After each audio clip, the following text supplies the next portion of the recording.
Business news. We begin with Nissan. We say hello to Yuka Royer.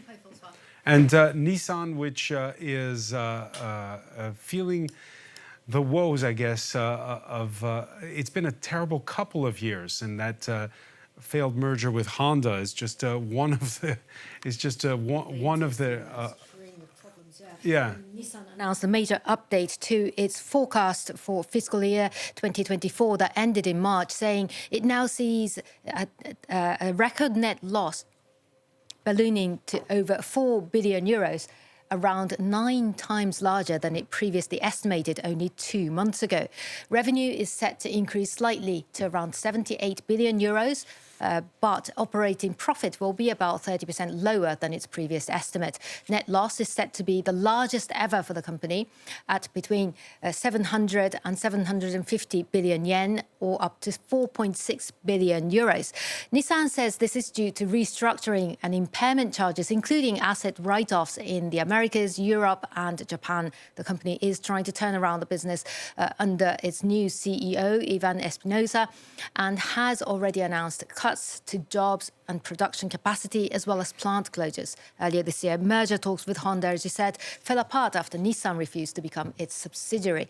The final financial results are expected next month.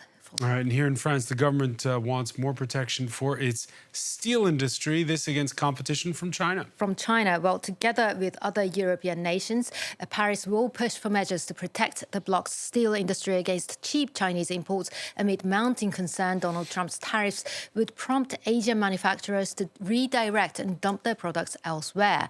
In an interview, French government spokesperson Sophie Primas said that first steps had already been taken to introduce quotas on Chinese steel. This after ArcelorMittal announced it would have to cut 600 jobs across its sites in France. Luc Schrago and our colleagues at France Télévisions have this. It's a heavy blow for French steel. 600 jobs are to go across ArcelorMittal sites in France, leaving workers both in shock and angry. Management strategy is to work our site to death in the short and medium term. I don't know. The entire sector now fears for its future. This technician has worked the furnaces for 4 years and spoke on condition of anonymity. I don't think they'll stop at just 600 jobs. I'm seriously worried. I'm a maintenance technician for a subcontractor for ArcelorMittal. I think if things aren't going well for Arcelor, they won't be going well for us either. So maybe I'll end up losing my job too. 7,100 people work across 7 sites that are affected in France, with management blaming an ongoing crisis for European steel due to both high energy prices and cheap Chinese imports. It said the company must now consider reorganization measures to adapt its business to the new market context and to ensure its future competitiveness. Unions for the firm said management had told them not just of job cuts, but of relocations as well. They presented us pretty general figures for jobs that are going to be cut, and in part sent to India or Poland. It's a bitter pill for the French government too. Arcelor had received state subsidies both to help it decarbonize and reindustrialize parts of the country. Now, when it comes to trade with China, we heard Donald Trump earlier denying what a reporter was saying, that there were no direct talks yet with China.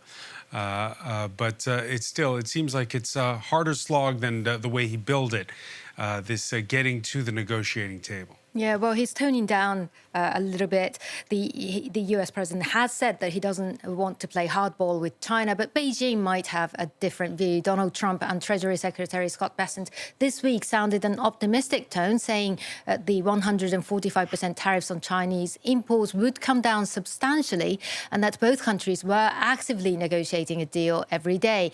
Beijing, though, says otherwise, flatly denying such claim as groundless and renewing its call for the US to cancel what it called its unilateral tariffs.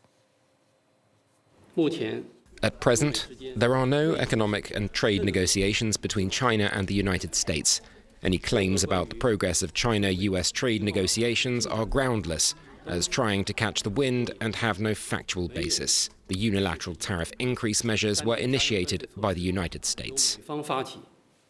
Well, there have been other signals that suggest the US president is reconsidering some of his trade policies. US media have reported that the administration is mulling exemptions for automakers from some tariffs already announced. But damage has already been done. Businesses across multiple industries are increasing prices, cutting earnings outlooks, and warning of growing uncertainty. Food giant Nestle warned the on-again, off-again tariff moves over the past few weeks had eroded consumer confidence.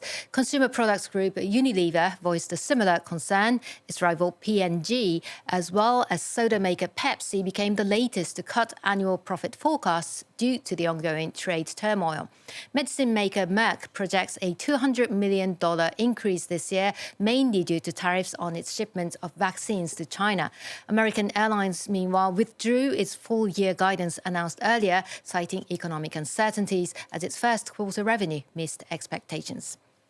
Global stock markets, though, generally rose this Thursday. Europe's major bourses ended the day moderately higher, with Germany's DAX extending Wednesday's strong gain by another half percentage point. As you can see, Wall Street continues its rally despite China's comments throwing cold water over trade optimism. And one place where trade is booming right now is the Vatican. Yeah, the Vatican and Rome, by extension. Souvenir shops and boutiques specializing in clergy outfits are teeming with visitors coming to the Vatican to pay their final respects to Pope Francis. Almost 50,000 people have flooded St. Peter's Basilica to pay homage to the late pontiff, who's lying in state since Wednesday. His funeral mass on Saturday is set to be held under tight security, but tens of thousands of Catholic faithfuls are expected to remain in the Rome area and also keep an eye on the upcoming conclave to choose the next pope. One shop owner reflects on 3 papal transitions that he has witnessed. We've been here for 30 years. We've already gone through 3 popes. Unfortunately, 3 popes have passed away: John Paul II, Pope Ratzinger, and now Pope Francis. He was already selling before and still sells now. I mean, there hasn't been an increase in sales because he died, obviously. And that's